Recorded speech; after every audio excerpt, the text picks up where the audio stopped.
My name is Julie, and I was 52 the night everything began to come undone. The evening had settled into that in-between shade of violet and smoke when Jake pulled up in front of my office.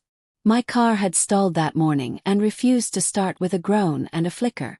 I hadn't wanted to call roadside assistance again, so I'd asked him if he could swing by after the studio. He said yes without thinking, he always did. I stepped out into the soft heat of dusk, the pavement still warm beneath my heels, and slipped into the back seat of his car. The music was low, bass-heavy, and pulsing like a slow heartbeat. The air inside smelled like leather, sugar mints, and sweat. One of the boys laughed at something from the far end, but my eyes were pulled instinctively toward the front. Luis was in the passenger seat, elbow draped lazily out the open window. He didn't turn at first, but I felt him notice me. Felt the shift, the awareness, like a current had touched bare skin. I watched the side of his jaw in profile, the way it flexed when he smiled at nothing, the way the last light from the street lamps cast shadows down his neck. He had a quiet confidence that didn't need a stage to take up space. He just was. As we moved through the city, passing grocery stores, flickering signs, and couples walking slowly through the evening warmth, I started to feel something I hadn't in years. Not pride, not shame, just presence. I wasn't Jake's mother in that moment. I wasn't 52. I wasn't anything defined by someone else. I was a woman, noticed, and somewhere in that ride, beneath the music, the heat, and the half-light of passing cars, I knew the night would not stay innocent. The car rolled to a slow stop in front of the house. Jake was the first one out. He moved fast, distracted, talking as he went, his voice spilling into the night without checking to see if anyone was still listening. The others followed, slamming car doors and stretching limbs, laughing low and loose from the drinks and the music and whatever small chaos had happened earlier in the studio. They moved like boys who still believed the world belonged to them. I stepped out slowly, adjusting the strap of my bag over my shoulder. The air was thicker here. Crickets are somewhere in the hedges. A moth fluttering around the porch light, frantic, lost. Luis didn't follow the others. Instead, he moved to the trunk and opened it with one smooth pull, grabbing my bag before I could reach for it myself. His hand brushed mine, an accident maybe. His fingers were rough, warm, and steady. Mine curled back without thinking. We didn't speak right away. The air between us was too full already. Of heat, of the residue of whatever passed in the car, of all the things that were starting to hum between our silences. His body was close behind me as we stepped up toward the house, not touching but near enough that I could feel the pull of his gravity. "You look good tonight, Julie," he said, and the way he said my name felt deliberate. Familiar in a way it shouldn't have been. I didn't reply. I just kept walking, the words falling behind us like something neither of us wanted to touch just yet. At the top of the steps I paused, one hand on the railing. The screen door hung open, still swinging slightly from when Jake had disappeared inside. The light buzzed on overhead. It flickered once. Luis stopped beside me, close enough now that I could feel the breath between us. The moment held, suspended in something quiet but charged, like the second before thunder. I looked at him then, and he looked back at me. Not like a son's friend, not like a man out of place, but like someone who already knew the shape of what was coming. I stepped inside without looking back. The screen door clattered shut behind me, but the feeling of him stayed. Followed me through the hallway. Found its way into my bones. The music inside was still going. Muffled now, a low vibration behind walls and closed windows. Someone had turned the lights down. Laughter came in fits and starts, then dissolved into silence again. It all felt far away. I slipped out the back door barefoot, glass in hand, the cold condensation pressing into my palm like a secret. The patio was quiet, strung with a loose chain of warm lights that sagged between two wooden beams. Their soft yellow glow cast shadows over the garden beds below, where weeds tangled lazily with rose stems, both forgotten in equal measure. I stepped out into it slowly, toes pressing into the cracked stone. The air smelled like damp earth and burnt sugar from someone's cheap cigar earlier. That was when I heard him. Luis's footsteps were soft but certain. He didn't ask if he could join me. He just did. He leaned against the old wooden railing and lit a cigarette without a word. The flame lit his face for a split second. His jaw sharp, mouth curved in something like curiosity. Or maybe restraint. "I just needed a smoke," he said, exhaling slowly like the evening owed him its breath. "Didn't expect you out here." I didn't respond right away. I took a sip of my drink and looked at the way the light painted his skin in long strokes, amber at the cheekbone, gold near his collar. He didn't look away when I caught him watching me. He held the gaze. Purposeful. We spoke of nothing at first. Weather. Music. A name drop from the studio. But then it shifted. Quietly. Like a hand slipping beneath the fabric. He told me he hated small talk. Said he felt like most people wore themselves like costumes. Faces borrowed from whatever version of themselves they thought the room wanted. He said I didn't do that.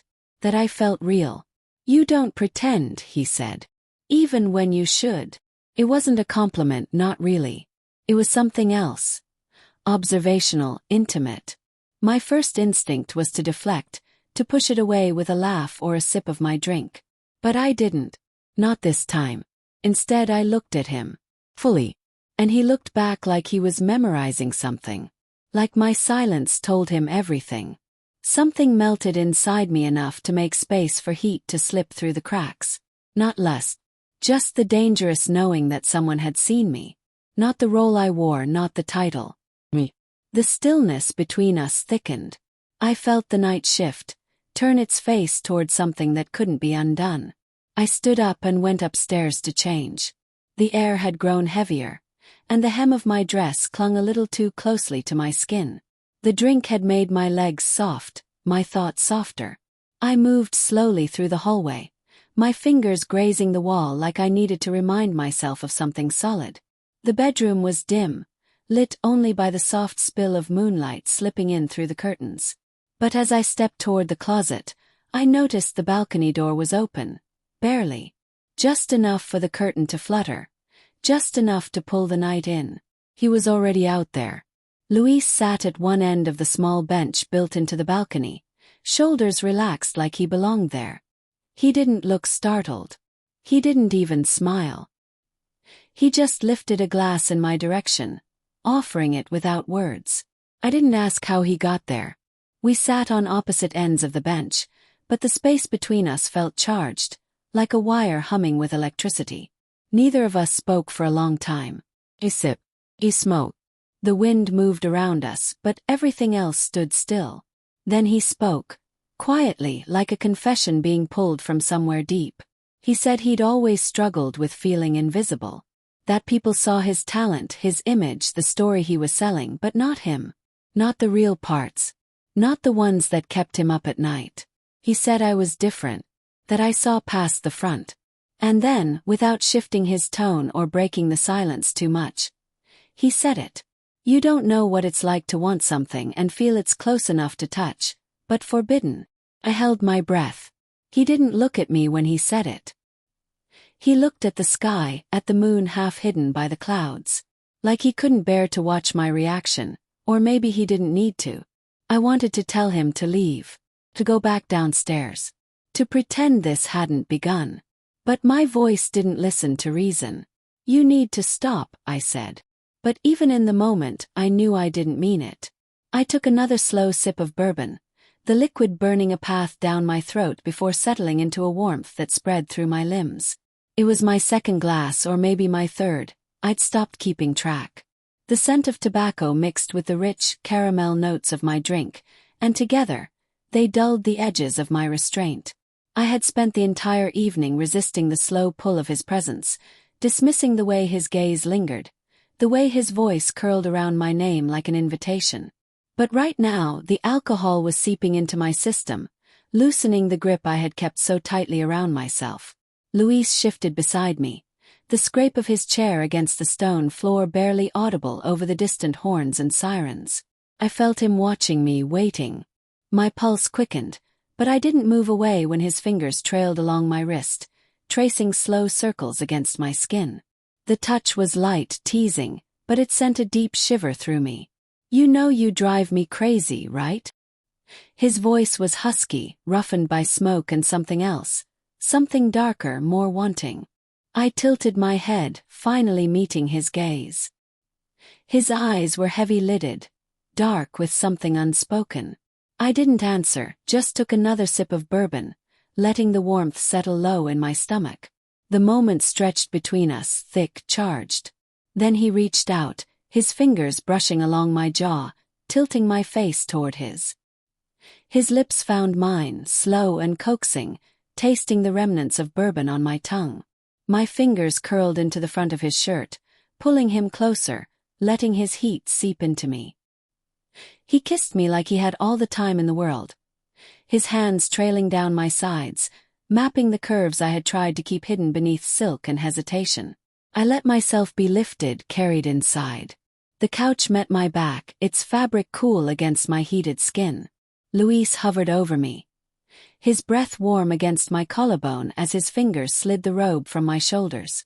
Every touch, every press of his body against mine, unraveled the careful distance I had built between us. Sudden knock. A voice, sharp and panicked. "Mom!" My body jolted as reality crashed back into place. Luis froze above me, his breathing heavy, his grip tightening briefly before he pushed himself up, muttering a curse. My hands flew to his chest, shoving him back as I scrambled for my robe. My heart pounded as I tried to gather myself, tried to find my voice. "Coming!" I called out, my tone caught somewhere between urgency and the remnants of pleasure. Luis exhaled hard, frustration and amusement flickering in his expression. He wiped his hand on his discarded shirt, glancing at the stain left on the couch. A slow, wicked smile tugged at his lips. I shot him a warning look, breathless. "Shut up and find my robe." Luis had climaxed, but I was left hanging, my body still coiled tight with want. I lay there, breath unsteady, my skin damp, my pulse thrumming against the hollow of my throat. His chest rose and fell beside me, a satisfied exhale slipping past his lips, but I wasn't done. Not yet. I reached for his wrist, fingers brushing against the heat of his skin, and squeezed. A silent request. His eyes met mine, still heavy-lidded, still lost in the haze of pleasure, but I saw the flicker of understanding in them. Without a word, I slid off the couch, adjusting my robe just enough to appear composed, and padded barefoot to the balcony. The air outside was cooler now, the earlier warmth replaced by a crispness that kissed my flushed skin. Below, the garden stretched out in darkness, the soft glow of pathway lights casting long shadows across the dewy grass. I glanced over my shoulder, catching his gaze as he sat up, watching me. My fingers ghosted over the railing before I turned and walked away, knowing he would follow. By the time I reached the garden, the night had folded into something quieter, deeper. The scent of jasmine clung to the air, mingling with a lingering trace of his cologne on my skin. I stopped beneath the old willow, my breath steadying, my anticipation sharpening. The grass was cool beneath my feet, grounding me even as my body hummed with restless need. Then footsteps, soft, deliberate. I didn't turn as Luis approached, his presence a whisper against my senses before his hands found my waist from behind. His lips traced the curve of my neck, his breath warm as he murmured against my skin, "You're insatiable." I tipped my head back, letting his touch unravel me, letting the night swallow the last of my restraint. My fingers laced with his, guiding them, urging them. He groaned softly, giving in, giving me what I craved. This time there was no rush, no urgency of stolen moments. This time he took his time, learning the rhythm of my body all over again. The willow swayed above us, the garden bearing witness to every whisper, every gasp, every surrender. When release finally came, it wasn't rushed or frantic. It was slow, deep, something that curled through my spine and left me boneless against him. I clung to him, my pulse echoing his, our breaths tangling in the night air. For a long moment, neither of us moved. The world around us remained still as if holding its breath in reverence. And then, as reality settled back in, I stepped away, smoothing my robe, feeling the damp earth beneath my feet as I made my way toward the house. Louise stayed behind. Inside, the music had stopped. The laughter had faded. The house felt unchanged, as if what had just happened hadn't shifted something irreversibly inside me. But I knew better. I climbed the stairs, my body aching in the most delicious way, and found my way back to the balcony. My abandoned drink sat where I had left it, bourbon now warm, its bite softened. I took a sip anyway, letting the weight of what had just happened settle over me like the night itself. Quiet, vast, and impossible to escape. The house was silent when I woke, the kind of silence that didn't feel like rest, but suspension. Like everything inside those walls was holding its breath. I lay there for a while, not moving, not thinking, just feeling the weight of the air pressing down on my chest. The sun hadn't fully risen yet, but the sky outside the window had started to bleed, a soft, bruised pink that stretched across the horizon like something healing too slow. I slipped out of bed, careful not to make a sound, and walked barefoot across the cool floor. I didn't reach for my robe. The chill felt earned. Downstairs, the door creaked softly on its hinges as I pushed it open and stepped out into the garden. The grass was wet beneath my feet. Dew clung to the blades like apology. Everything smelled like earth, rich, forgiving, unbothered. Birds were just beginning to call to each other, but their songs felt too light for the weight I was carrying. And then I saw it. Louis's jacket was draped casually over one of the old garden chairs. It hung like he'd just stepped away for a moment, like he'd be back any second to slip it on again. The sight of it stung, not for what it was, but for what it represented. Not a piece of clothing. Marker. A presence that lingered even when the body was gone. I sat in the other chair, knees pulled up beneath me, and stared at the space where he'd been. My skin still remembered the warmth of his hands. My neck still tingled with the memory of his mouth. And somewhere beneath the guilt and confusion, there was still that pulse, that slow, defiant throb of having felt alive again. The front door opened behind me. Jake's voice called out, casual, laced with sleep. "Mom, you out here?" I didn't answer. I wasn't ready. I watched a bee drift lazily from one lavender bush to the next, wings catching the gold sliver of sunrise. I wondered how something so small could move so freely, while I sat stone still in the aftermath of everything I had crossed. "You out here?" he asked again, closer now. Still I said nothing. I wasn't ready to see my son's eyes. Not when mine still held fragments of the night before. Not when the taste of sin still lingered on my lips, mingling with the aftertaste of stale bourbon and garden air. So I stayed quiet, wrapped in the early morning cold, wrapped in everything I couldn't say. And as the sky continued to brighten, as the house began to stir, only one thought moved through me. What do you even call it, when it feels wrong but you'd still do it again? Drop your answer in the comments. Doesn't matter if it's one word or a whole story. I'll be reading every single one. And if you've ever been in a situation like this, I'm listening. Let's not judge each other here, just be honest.